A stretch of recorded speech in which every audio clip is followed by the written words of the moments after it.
ज़िंदगी में अगर किसी मोड़ पर अपने आप को फंसा हुआ महसूस करें तो क्या करना चाहिए? अगर कहीं पे जाके अपने आप को ऐसा लगता है कि हम इस सिचुएशन में फंस चुके हैं बुरी तरह से, तब आप ऐसा क्या करें जिससे आपका माइंड रिलैक्स रहे और आप उस सिचुएशन से बहुत आसानी से निकल पाएँ? आइए शुरू करते हैं, जानते हैं इस वीडियो में कि हमें ऐसा क्या करना चाहिए। नमस्कार दोस्तों, मैं रविंदर दुहन हमारे यूट्यूब चैनल पे आपका स्वागत करता हूँ। अगर आप कहीं भी किसी सिचुएशन में भी फंस जाते हैं, सबसे पहला काम जो आपको करना है, याद कीजिए आपका ज़िंदगी में पर्पज़ क्या है और आपने उस पर्पज़ के लिए जो भी गोल सेट किया है वो क्यों किया था, किस रीज़न के लिए किया था, उस रीज़न को याद कीजिए। उस स्टोरी को अपने माइंड में फिर से चलाइए जिस वजह से आपने चलना शुरू किया था, जिस वजह से आपके अंदर एक डिज़ायर उभरा था, एक डिज़ायर पनपा था। उस वजह को डिफ़ाइन कीजिए, उस वजह को दोबारा से याद करने की कोशिश कीजिए और फिर वापस से अपने रास्ते पर चल पड़िए। दूसरा काम, अपने रास्तों को चेंज कीजिए, गोल को नहीं। मंजिल मत बदलिए, रास्तों को बदलिए। अगर आप बार बार अपनी मंजिल को बदलते जाएंगे, उसी रास्ते पर चलते जाएंगे जिस पर आप आज तक चलते आ रहे हैं, तो आपको कुछ नहीं मिलेगा सिवाय फेलियर के। क्योंकि अगर आपको वो रास्ता अगर आपको सक्सेस दिलाता, अगर आपको वही आदतें अगर सक्सेस दिलाती, तो आप कब के सक्सेसफुल हो चुके होते जो आप अब तक फॉलो करते आ रहे हैं। अपनी आदतों को चेंज कीजिए, अपने रास्तों को चेंज कीजिए, अपने पाथ को चेंज कीजिए, तभी आप मंजिल तक आसानी से पहुंच सकेंगे।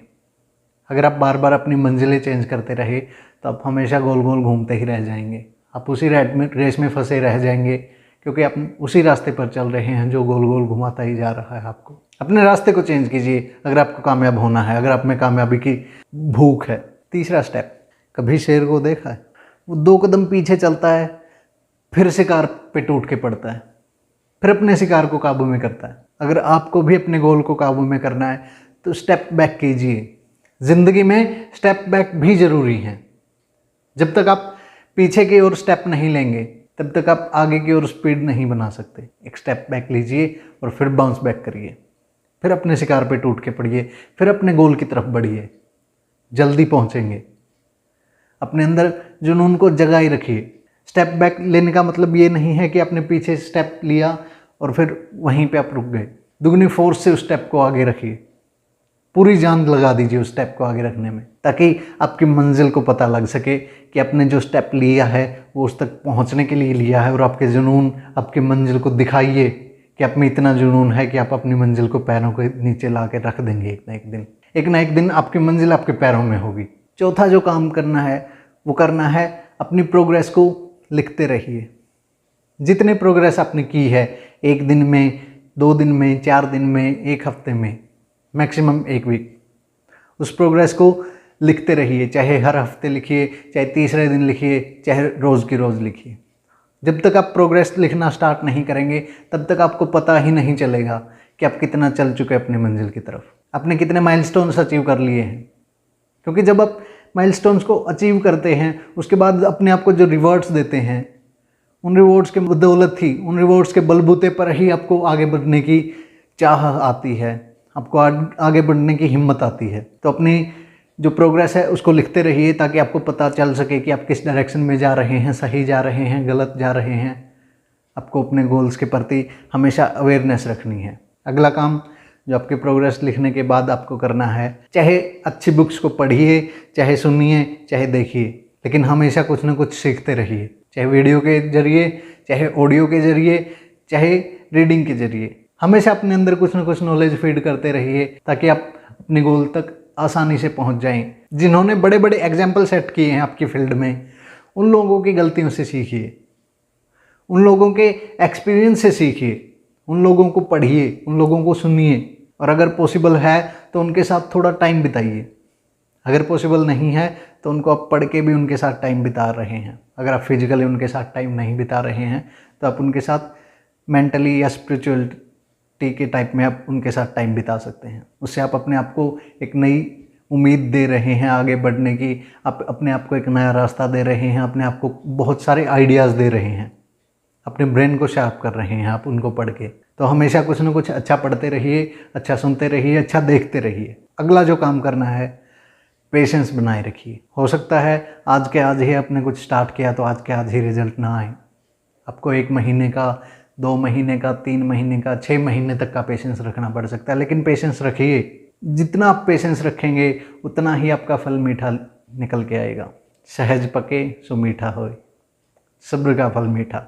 ये कहावतें ऐसे ही नहीं बनी, उन्होंने कुछ सोच समझ के, कुछ एक्सपीरियंस करके ही लोगों ने इन कहावतों को बनाया है। तो पेशेंस रखिए, ताकि जो भी आप जल्दबाजी में गलतियां करेंगे, पेशेंस आपको उन गलतियों से बचा के रखेगा। मान लीजिए आप स्टॉक मार्केट में हैं और आप लॉन्ग टाइम के लिए स्टॉक मार्केट में रहना चाहते हैं, तो आपको ये नहीं देखना कि कब एक स्टॉक को खरीदने का अच्छा दिन आएगा या कब उसको बेचने का एक अच्छा दिन आएगा। आप स्टॉक को खरीद के रख लीजिए, उसके बाद 10 साल के लिए, 15 साल के लिए, 20 साल के लिए पेशेंस रखिए, और जब उसके बाद जितना वो स्टॉक आपको पैसा दे के जाएगा उतना कभी आपने लाइफ में इमेजिन भी नहीं किया होगा। पेशेंस हमेशा प्रॉफिट दे के जाता है, पेशेंस हमेशा आपको रिलैक्स रखता है। अगर आप शांत मन से कोई फैसला लेते हैं तो उस फैसले के गलत होने के बहुत कम चांस होते हैं, इसलिए पेशेंस जरूरी होता है लाइफ में। अगला जो काम है, पेशेंस रखने के साथ साथ ओवर थिंकिंग छोड़ दीजिए, क्योंकि अगर आप ओवर थिंकिंग करते रहेंगे तो आपके बहुत कम चांसेस हैं कि आप पेशेंस रख पाएँ। वो ओवर थिंकिंग आपको कहीं ना कहीं आपके पेशेंस को डिस्टर्ब करेगी, आपके माइंड को कहीं ना कहीं डिस्टर्ब करती रहेगी, जिसकी वजह से आप गलत फैसले लेते रहेंगे। ओवर थिंकिंग में आप ऐसी सिचुएशन अज्यूम कर लेते हैं जो एक्चुअल में कभी ना तो हुई है ना होने वाली है। तो ओवर थिंकिंग छोड़िए, अपने माइंड को रिलैक्स रखना सीखिए, अपने अंदर कुछ भी बोलते रहने को बंद करना सीखिए। उसके बाद ही आप सक्सेसफुल हो सकते हैं, आपकी सक्सेस के रास्ते खुल सकते हैं। अगर आप ओवर थिंकिंग करते रहेंगे तो आप गलतियां करते रहेंगे। ये मैं आपको लिख के दे सकता हूं, जब तक आप ओवर थिंकिंग नहीं छोड़ेंगे तब तक आप गलतियां करना नहीं छोड़ेंगे। अगला जो काम करना है, अपने साथ हमेशा ईमानदार रहिए। Be honest with your self. अपने आप को कभी झूठ मत बोलिए, अपने आप को अंधेरे में रखने की कोशिश मत कीजिए, अपने आप के साथ धोखा मत कीजिए। आप एक्सरसाइज ना करके अपने आप के साथ धोखा करते हैं, आप हेल्दी खाना ना खा के अपने आप के साथ धोखा करते हैं, आप पेशेंस ना रख के अपने आप के साथ धोखा करते हैं, आप ओवर थिंकिंग करके अपने आप के साथ धोखा करते हैं, आप अपने पैसों को वेस्ट करके, अपने टाइम को वेस्ट करके अपने साथ धोखा करते हैं। अपने साथ धोखा करना आज ही छोड़ दीजिए, आज ही बंद कर दीजिए, क्योंकि अगर सबसे ज़्यादा कोई आपकी केयर करता है तो आप खुद हैं। कम से कम अपने साथ तो ऑनेस्ट रहिए, अपने साथ तो ईमानदार रहिए। आज की वीडियो में इतना ही। हमारे साथ बने रहने के लिए, वीडियो को अंत तक देखने के लिए, वीडियो को लाइक करने के लिए, चैनल को सब्सक्राइब करने के लिए आपका बहुत बहुत धन्यवाद।